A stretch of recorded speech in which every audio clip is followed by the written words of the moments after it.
Good afternoon, everybody. This is Ned over My Philippine Dreams, coming to you once again with a cautionary tale for any foreigner considering living outside of their home nation.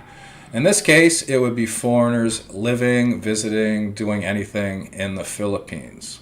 This story was originally reported about a week ago. It was reported on February 3rd. Since then, I've been trying to dig up more facts and more information on the situation, and unfortunately, all my research has basically come to naught. But despite this, keep in mind, again, that this is a cautionary tale. There's a lot to be learned from this situation, this unfortunate situation. Alright, so the story is basically as follows, and this is coming out of the National Capital Region. A 55-year-old American was found dead in an isolation room of the Bureau of Immigration Detention Facility at Camp Bagong Diwa, in Taguig City on February 3rd, just weeks before he was to be sent out of the Philippines. William Mark St. Cyr was set to be deported this month, this is February, to face trial in the United States for two charges that landed him in a Philippine prison but were ultimately dismissed by the courts. The American citizen, who hailed from the state of New Hampshire, and the state of New Hampshire's state motto is live free or die, ironically enough, and, to further the irony, the license plates are all made in the state prison at Concord, apparently succumbed to pulmonary tuberculosis in his sleep, a BI spokesman said in a prepared statement. St. Cyr was already dead when a food server was about to deliver his meal. The server said he sought the security guard's assistance when he saw the detainee lying half naked on the cell floor. The BI is awaiting the full report from the National Capital Region Police Office on the autopsy of the American national.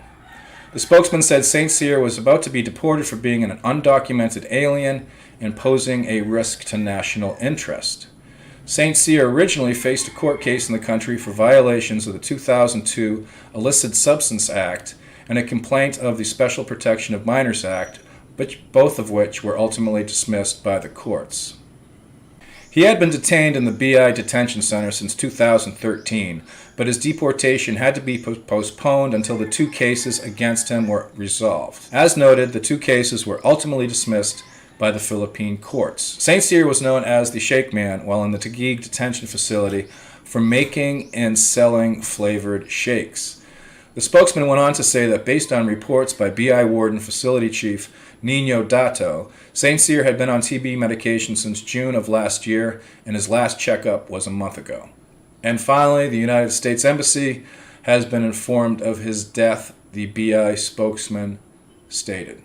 Alright, so there's some unknowns in this, which got me thinking. First of all, how long ago were the charges in the Philippines dismissed? Despite all my research, I wasn't able to ascertain that, because if you do a Google search on this situation, you're not going to be able to find anything. The second question I have, and I still have, is was he fighting extradition to the United States? Was he trying to fight the extradition?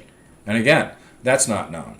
And finally, were the charges in the U.S. that he was getting deported for to face, were they based on the criminal complaints that were filed in the Philippines but ultimately dismissed by the local courts?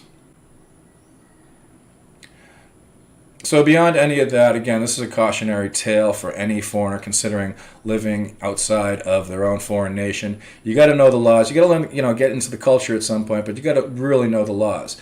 Because keep in mind that the two charges that he was initially faced with could be considered non-bailable, depending on what happens is when these charges get filed, the prosecutor looks at it, and both those cases could be considered non-bailable if the prosecutor thinks they are severe enough. In this instance, it looks like, and I'm assuming on this, but it looks like they were indeed fairly severe before they were dismissed, so they granted him no bail on that.